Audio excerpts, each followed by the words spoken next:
Budget সেগমেন্টে এমন একটি স্মার্টফোন লঞ্চ করতে যাচ্ছে রেডমি, আর এই ফোনটাকে আমি স্মার্টফোন বলবো নাকি পাওয়ার ব্যাংক বলবো কিছুই বুঝতে পারতেছি না। কারণ এই ফোনটিতে থাকছে 8000 mAh এর একটি বিশাল দানবীয় ব্যাটারি ছাড়াও এই ফোনটাতে থাকছে 120 হার্জ রিফ্রেশ রেট যুক্ত অ্যামোলেড ডিসপ্লে, কোয়ালকম স্ন্যাপড্রাগনের most powerful gaming chipset and সাথে থাকছে 45 ওয়াটের ফাস্ট চার্জিং এর সাপোর্ট। বন্ধুরা, কথা বলছিলাম রেডমি নোট 17 এই ফোনটা নিয়ে। এই ফোনটিতে নতুন কি কি চমক থাকছে সকল বিস্তারিত নিয়ে কথা বলবো আজকের ভিডিওতে, এবং জানতে পারবেন এই ফোনটার প্রাইস এবং লঞ্চিং ডেট সম্পর্কে। অবশ্যই ভিডিওটি শেষ পর্যন্ত দেখার চেষ্টা করবেন। আর হ্যাঁ, আপনি যদি আমাদের চ্যানেলে নতুন এসে থাকেন, রিকোয়েস্ট থাকবে চ্যানেলটি সাবস্ক্রাইব করে রাখার।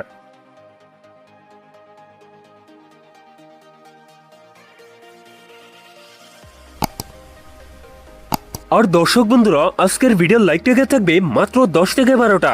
আশা করি কমপ্লিট করে দেবেন। ফার্স্ট অফ অল কথা বলা যাক ফোনটির ডিজাইন এবং এর বিল্ড কোয়ালিটি নিয়ে। এই ফোনটার ব্যাক সাইডে থাকছে প্লাস্টিক বা পলিকার্বনেট, তবে সাথে থাকছে সুন্দর ডিজাইন। আর ক্যামেরার ডিজাইন একদমই সিম্পল রাখা হয়েছে, যা অনেকের কাছে ভালো লাগবে, আবার অনেকের কাছে ভালো নাও লাগতে পারে। এছাড়াও ফোনটির সামনের দিকে থাকছে ফুল বি ডিসপ্লেতে থাকছে একটি পাঞ্চল, যেখানে বসাচ্ছে ফোনটা সেলফি ক্যামেরা। তবে এই ফোনটাতে IP65 এর রেটিং থাকছে। এছাড়াও এই ফোনটাতে থাকছে মিলিটারি গেটের সার্টিফিকেশন, যার কারণে এই ফোনটা বেশ শক্তপোক্ত। ডিসপ্লে হিসাবে ফোনটিতে থাকছে 7.0 ইঞ্চ অ্যামোলেড ডিসপ্লে, যাতে থাকছে ফুল HD প্লাস রেজলিউশন। তবে এই ডিসপ্লেতে থাকছে 120 হার্জ রিফ্রেশ রেট, যার ফলে মাল্টিটাস্কিং হবে বেশ স্মুথলি। পারফরম্যান্স সেকশনে ফোনটি রান করছে অ্যান্ড্রয়েড 16-এ, আর এসওসি হিসাবে ফোনটিতে থাকছে কোয়ালকম স্ন্যাপড্রাগন 4 Gen 4, যেটা মোস্ট পাওয়ারফুল গেমিং চিপসেট। এ থেকে পাবজি, ফ্রি ফায়ার মতো গেমস রান করতে পারবেন, তবে হাই গ্রাফিক্সের গেমস রান করতে পারবেন না। এই ফোনটিতে 6128, 8128 জিবির এই দুটি ভেরিয়েন্ট থাকবে।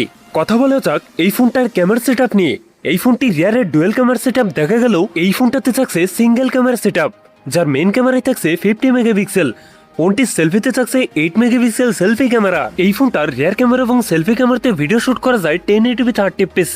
এখন ব্যাটারি এবং চার্জার নিয়ে কথা বললে এই ফোনটাতে থাকছে 8000 mAh এর একটি দানবীয় ব্যাটারি, যার সাথে থাকছে 45 ওয়াটের ফাস্ট চার্জার। তবে এই ফোনটাতে থাকবে আন্ডার ডিসপ্লে ফিঙ্গারপ্রিন্ট, যার আনলকিং স্পিড ফাস্ট এবং অ্যাকুরেট হবে বলে জানতে পেরেছি। সো এই ছিল রেডমি নোট 17 এর ফুল ডিটেলস। এখন জানিয়ে দেওয়ার পালা এই ফোনের প্রাইস এবং লঞ্চিং ডেট। এই ফোনের দাম হতে পারে 25,000 টাকার মধ্যে, তবে এই ফোনটির দাম কিছুটা কম বেশি হতে পারে, আর ফোনটি খুব তাড়াতাড়ি লঞ্চ করতে যাচ্ছে। সো বন্ধুরা, এই ছিল আমার আজকের ভিডিও। যদি ভিডিওটা একটু হলেও ভালো লাগে, ভিডিওতে একটা লাইক করবেন, কমেন্ট করে জানাতে পারেন আপনার মতামত, আর এই ধরনের ভিডিও পেতে চ্যানেলটি সাবস্ক্রাইব বা ফলো করতে পারেন।